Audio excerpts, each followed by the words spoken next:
Hello friends, today we are going to study types of money. मुद्रा के प्रकार क्या क्या हैं, इसके बारे में विस्तृत जानकारी आज के इस लेक्चर में हम प्राप्त करेंगे।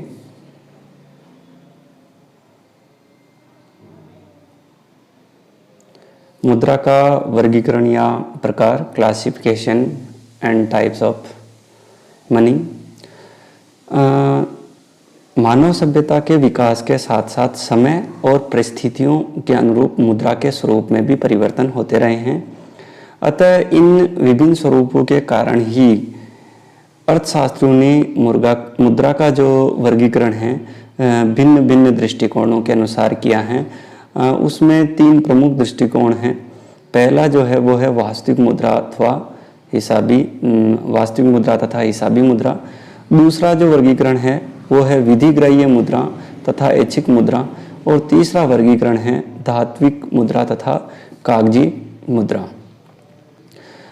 पहला जो है वो है वास्तविक मुद्रा तथा हिसाबी मुद्रा, actual money and money of account.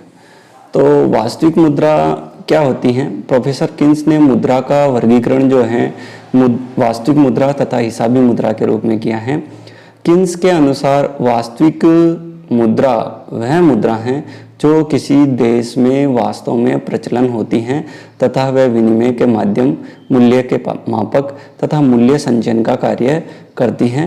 जैसे भारत में धात्विक सिक्के तथा पत्र मुद्रा जो है वास्तविक मुद्राएं हैं, क्योंकि वे विनिमय के माध्यम तथा मूल्य के मापक तथा क्रय शक्ति के संचय का कार्य करती हैं। नेक्स्ट जो है प्रोफेसर किन्स ने वास्तविक मुद्रा जो है उसको भी दो भागों में बांटा है। पहला वस्तु मुद्रा यानी कमोडिटी मनी, वह मुद्रा जो किसी न किसी धातु की बनी होती हैं तथा उसका धात्विक मूल्य उस पर अंकित मूल्य के बराबर होता है। ऐसी मुद्रा को जिसमें आंतरिक मूल्य उसके बाह्य मूल्य के बराबर हो उसे पूर्णकाय फुल बॉडीड मनी भी कहते हैं। यानी किन्स ने कहा कि जो वस्तु मुद्रा क्या है कि जो किसी न किसी धातु, सोना, चांदी, तांबा या स्टील या कुछ भी लोहा, इस प्रकार की किसी भी धातु से बनी होती हैं तथा उसका जो आंतरिक मूल्य है उसके बाह्य मूल्य के बराबर होता है। यानी कि उस पर जो अंकित कर रखा है मूल्य वही उस धातु का भी वास्तविक मूल्य होता है। माना कि किसी चांदी का बना हुआ कोई 50 रुपए का एक सिक्का है, उस पर 50 रुपए लिख रखा है, तो वास्तविक रूप से उसको विक्रय करने से भी हमें उस धातु के भी 50 रुपए मिलेंगे। इस प्रकार की मुद्रा को हम पूर्णकाय मुद्रा कहते हैं। दूसरा जो प्रकार है वास्तविक मुद्रा का वो है प्रतिनिधि मुद्रा, रिप्रेजेंटेटिव मनी। यह वह मुद्रा होती है जो विनिमय के माध्यम तथा मूल्य के मापक के रूप में प्रचलित होती हैं। यह मुद्रा स्वयं में तो मूल्यवान नहीं होती है, किंतु मूल्यवान धातु में परिवर्तनीय होने के कारण उसका प्रतिनिधित्व करती हैं। सभी प्रकार की परिवर्तनशील कागजी मुद्रा इसी श्रेणी में आती हैं।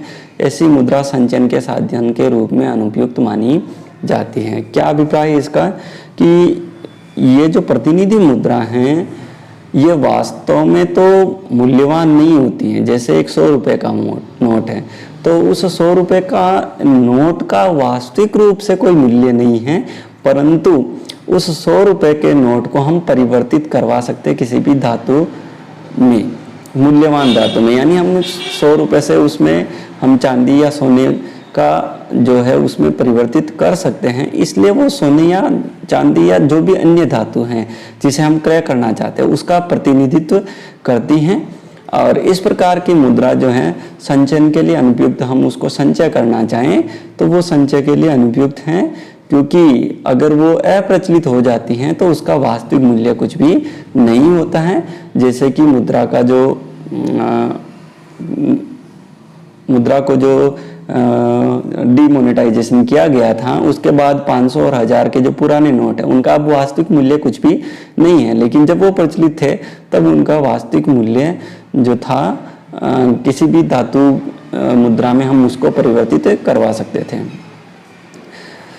नेक्स्ट जो है अब प्रतिनिधि मुद्रा जो हमने अभी पढ़ा, उस प्रतिनिधि मुद्रा को भी किन्स ने दो भागों में बांटा है, परिवर्तनीय मुद्रा और अपरिवर्तनीय मुद्रा। परिवर्तनीय मुद्रा, कन्वर्टिबल मनी, यह वह मुद्रा होती है जो बहुमूल्य धातु अथवा सोने चांदी में परिवर्तनीय होती हैं। सरकार ऐसी मुद्रा को बदलने का दायित्व लेती हैं, जैसे डॉलर पहले परिवर्तनीय मुद्रा थी। दूसरा जो प्रकार है प्रतिनिधि मुद्रा का, वो है अपरिवर्तनीय मुद्रा, इनकन्वर्टिबल मनी।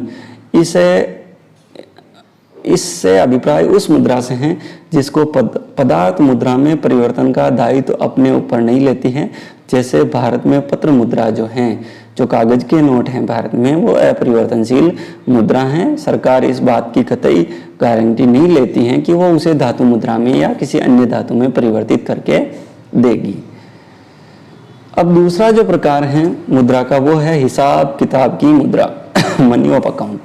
यह वह मुद्रा है जिसके रूप में ऋण, वस्तुओं का मूल्य तथा सामान्य क्रय शक्ति व्यक्त की जाती है, अर्थात इस मुद्रा के रूप में हिसाब किताब रखे जाते हैं। सामान्यतः वास्तविक मुद्रा जो होती है वही हिसाब किताब की मुद्रा समझी जाती हैं, पर कभी कभी विशेष परिस्थितियों में दोनों में अंतर भी संभव होता है।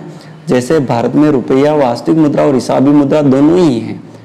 वास्तविक मुद्रा जो प्रचलन में है वो भी रुपया है, और हिसाब किताब भी हमारे जो हैं वो रुपए के रूप में ही होते हैं।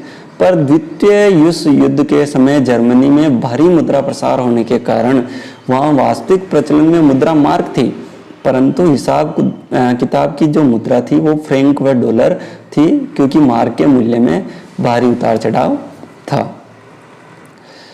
अब दूसरा जो हम लेते हैं, वैधानिकता के आधार पर मुद्रा का वर्गीकरण। वैधानिकता के आधार पर मुद्रा को मुख्यतः दो वर्गों में विभाजित किया गया है, विधिग्राह्य मुद्रा और दूसरा है ऐच्छिक मुद्रा। विधिग्राह्य मुद्रा यानी लीगल टेंडर।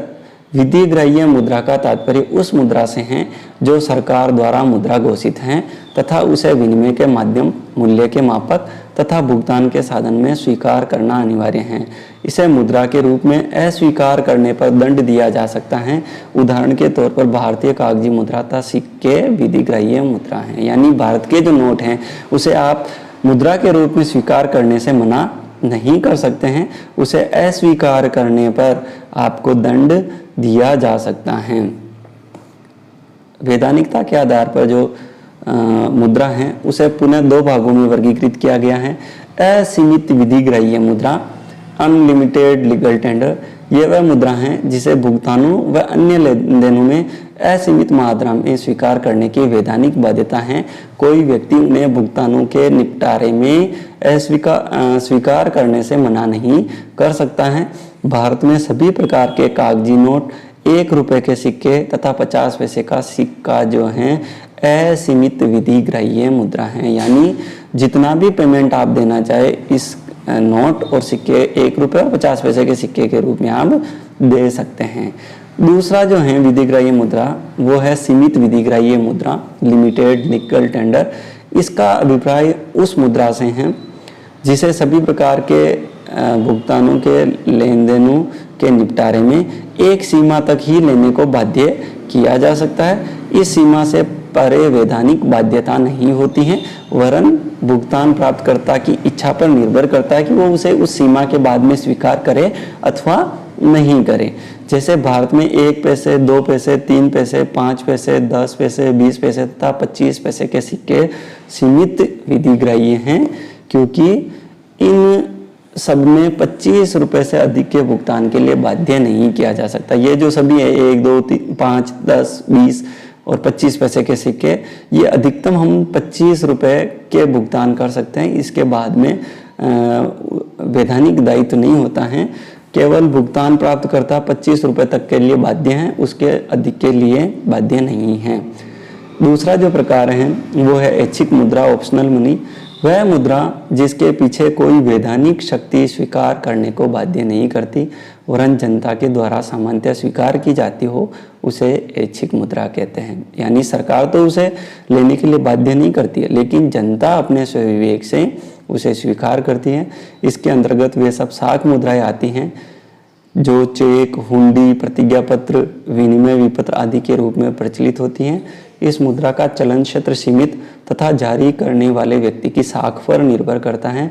इसे इसी कारण साख मुद्रा यानी क्रेडिट मनी भी कहा जाता है।